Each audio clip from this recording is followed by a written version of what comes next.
Friend welcome back to 360 ज्ञान student. I am Ishan. आज की इस वीडियो में जानकारी दूंगा कि आपका एमपी बोर्ड का कक्षा 10वीं का रिजल्ट किस तरीके से बनेगा, रेगुलर स्टूडेंट का रिजल्ट किस तरीके से बनने वाला है और आपका जो प्राइवेट स्टूडेंट है उनका रिजल्ट किस तरीके से बनने वाला है। सारी कुछ जानकारी आपको डीपली एक एक पॉइंट समझाने वाला हूँ, तो वीडियो को अंत तक देखें, बिल्कुल भी स्किप ना करें। तो यहाँ पर स्टूडेंट देखिए, सबसे पहले मैं रेगुलर स्टूडेंट का बता देता हूँ कि उनका रिजल्ट किस तरीके से बनेगा।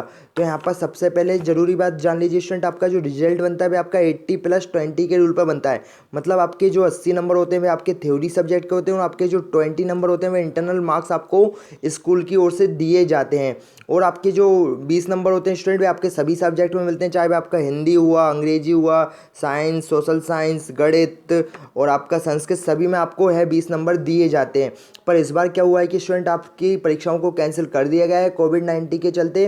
तो इस बार आपका जो रिजल्ट है आपका वे किस तरीके से बनेगा, आइए मैं आपको इसको समझा देता हूँ। तो स्टूडेंट देखिए, जो आदेश आया है उसके अकॉर्डिंग कि मैं आपको बता रहा हूँ। यहाँ पर कहा गया है कि आदेश में रेगुलर स्टूडेंट का बता रहा हूँ कि आपकी जो अर्धवार्षिक और आपकी जो प्री बोर्ड परीक्षा हुई हैं, चाहे वह गवर्नमेंट स्कूल हो या प्राइवेट स्कूल हो, जिनकी अर्धवार्षिक या प्री बोर्ड परीक्षा हुई हैं या मतलब कोई भी एग्जाम हुआ हो, उसके में से जो भी परीक्षा में उसके मतलब ज़्यादा नंबर आए होंगे स्टूडेंट का, उनमें से एक परीक्षा का 50% यहाँ पर अधिभार यहाँ पर ऐड होगा।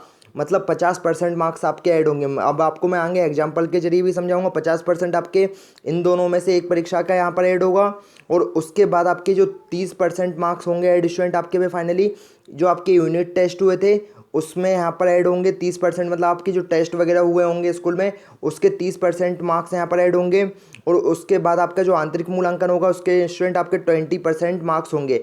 अब मैं आपको इसको एग्जाम्पल के जरिए समझा देता हूँ जिससे आपको आसानी से समझ में आ जाएगा। तो स्टूडेंट यहाँ पर आप देख सकते हैं मैंने यहाँ पर 3 चीज़ लिख दी हैं। प्री बोर्ड परीक्षा लिख दी है, कोई टेस्ट हुआ है, टेस्ट के मार्क्स यहाँ पर कंफर्म नहीं है। अगर आपके स्कूल में टेस्ट नहीं हुए हैं तो स्टूडेंट आपको बिल्कुल भी परेशान नहीं होना है। आपका जो एकेडमिक परफॉर्मेंस है उसके अकॉर्डिंग आपको यहाँ पर है वाले मार्क्स यहाँ पर दिए जाएंगे। तो यहाँ पर देखिए, सबसे पहले आपको मान लीजिए आपके हिंदी में आ गए, यहाँ पर आपके प्री बोर्ड परीक्षा में ज़्यादा मार्क्स आए थे, हिंदी में आपके आ गए 100 में से 80 नंबर और आपके सामाजिक विज्ञान में आ गए 100 में से 70 नंबर। इसी तरीके से आपके अंग्रेजी में आ गए 100 में से 50 नंबर और संस्कृत में आ गए 100 में से 60 नंबर।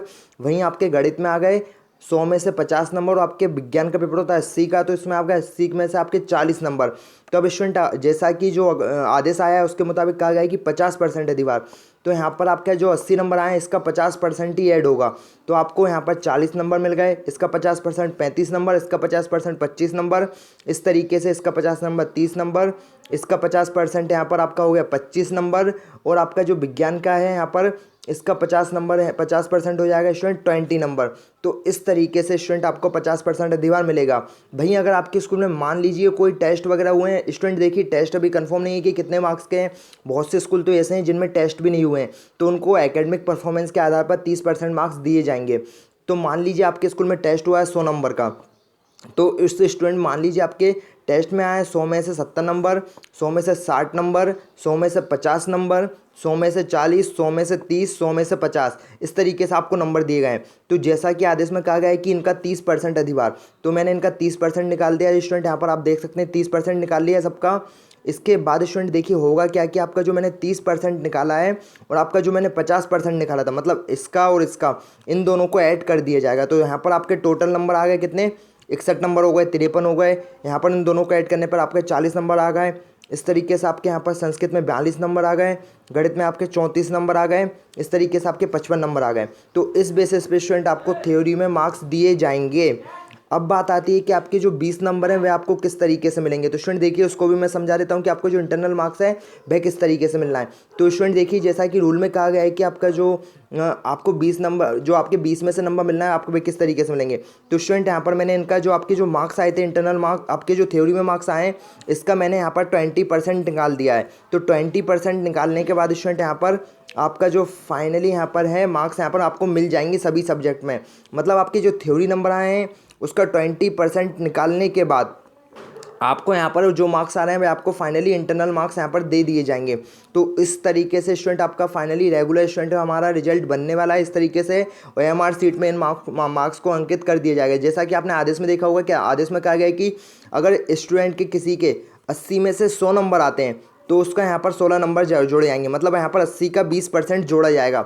उसी तरीके से स्टूडेंट यहाँ पर मान लीजिए आपकी थ्योरी में आते हैं, जैसे मैं आपको थोड़ा सा और समझा देता हूँ।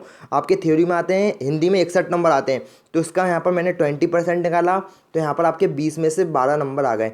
तो स्टूडेंट आपका रिजल्ट फाइनली इसी तरीके से तैयार होगा। आपको इंटरनल मार्क्स इस तरीके से दिए जाएंगे और आपके थ्योरी के मार्क्स आपको इस तरीके से दे दिए जाएंगे। अब स्टूडेंट बात आती है कि इसमें क्या क्या यहाँ पर मंडल की ओर से किया जाएगा। तो यहाँ पर देखिए स्टूडेंट, आपका जो फाइनली रिजल्ट बनेगा वह आपके 80 नंबर के आधार पर ही बनना है।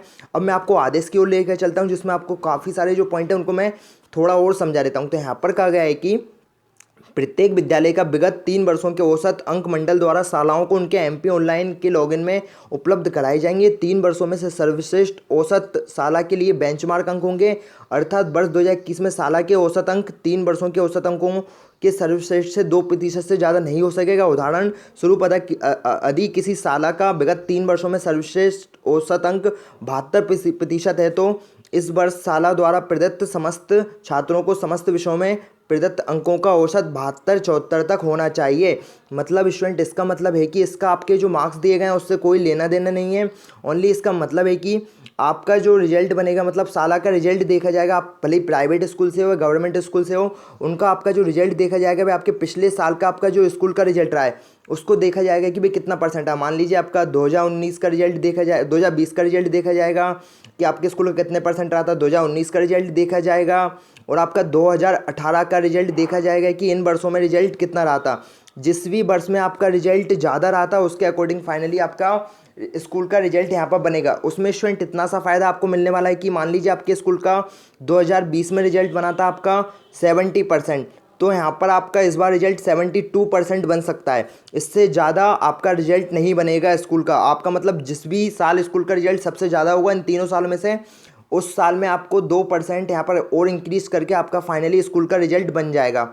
तो अब बात आती है आगे नेक्स्ट पॉइंट पे, जिसमें कहा गया है कि यदि किसी साल के 3 वर्षों से कम अर्थात 2 या 1 वर्षों के औसत अंक की इस साल के सर्वश्रेष्ठ औसत अंक माने जाएंगे। यदि किसी साल का पूर्व वर्षों का डाटा उपलब्ध नहीं है, तो ऐसी स्थिति में विगत 3 वर्षों के सर्वश्रेष्ठ प्रदेश औसत अंकों का उस साल हेतु बेंचमार्क माना जाएगा। मान लीजिए स्टूडेंट, आपके स्कूल को शुरू ही हुए 3 साल हुए हैं, तो इस हिसाब से क्या होगा कि आपका जो रिजल्ट बनेगा, आपके जो पिछले साल के 2 साल के अंक होंगे उनमें, मतलब 2020 और 2019 का, उसमें आपके जिस भी साल स्कूल का रिजल्ट ज़्यादा रहा होगा उसके अकॉर्डिंग आपका फाइनली यहाँ पर रिजल्ट का कैलकुलेशन किया जाएगा। मान लीजिए आपके स्कूल को मान्यता मिले 2 साल हुए हैं, तो आपके जो पिछले साल का रिजल्ट होगा मतलब 2020 का, उसके अकॉर्डिंग आपका फाइनली रिजल्ट बन जाएगा। और मान लीजिए किसी स्कूल के यहाँ पर अभी 1 साल हुआ है, पिछले साल का कोई भी डाटा नहीं है, तो उस कंडीशन में स्टूडेंट यहाँ पर आपके जो प्रदेश का औसत अंक होते हैं उसके अकॉर्डिंग फाइनली आपके स्कूल का रिजल्ट रहने वाला है।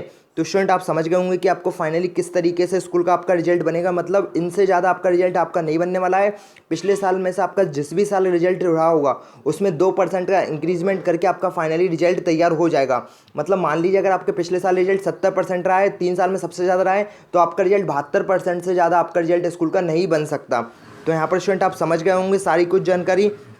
और मान लीजिए कोई स्टूडेंट यहाँ पर अनुपस्थित हुआ है तो उसको यहाँ पर फेल कर दिया जाएगा। मतलब हो सकता है प्री बोर्ड आपकी जो परीक्षा हुई है उनमें अनुपस्थित हुआ है तो उनको फेल कर दिया जाएगा।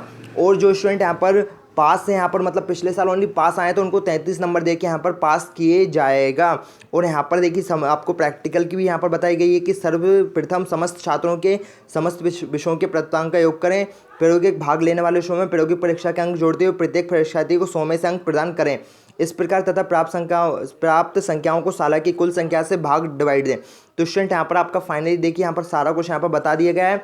स्टूडेंट, मैंने आपको जो बातें ऊपर बताई थी सबसे पहले वीडियो में बताई थी, उसके अकॉर्डिंग ही फाइनली आपका रिजल्ट बनने वाला है।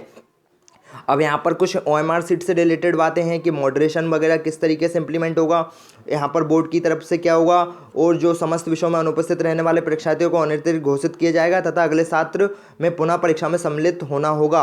और जो भी स्टूडेंट एब्सेंट है उनको फेल कर दिया जाएगा। स्टूडेंट, अगर आप किसी एक परीक्षा में भी बैठे हैं तो आपको पास कर दिया जाएगा। ऐसा नहीं है कि मतलब आपने प्री बोर्ड दे दी, आपने हो सकता है कि अर्धवार्षिक ना दी हो, तो आपको प्री बोर्ड के अकॉर्डिंग फाइनली आपका रिजल्ट बन जाएगा। ऐसा नहीं है कि आप मतलब सभी सब्जेक्ट के दिए हो। मान लीजिए आपने 4 सब्जेक्ट के पेपर दे दिए और 2 के नहीं दिए, तो हो सकता है कि उस कंडीशन में भी आपको पास 33 नंबर दे के मार्क्स दे के पास कर दिए जाए।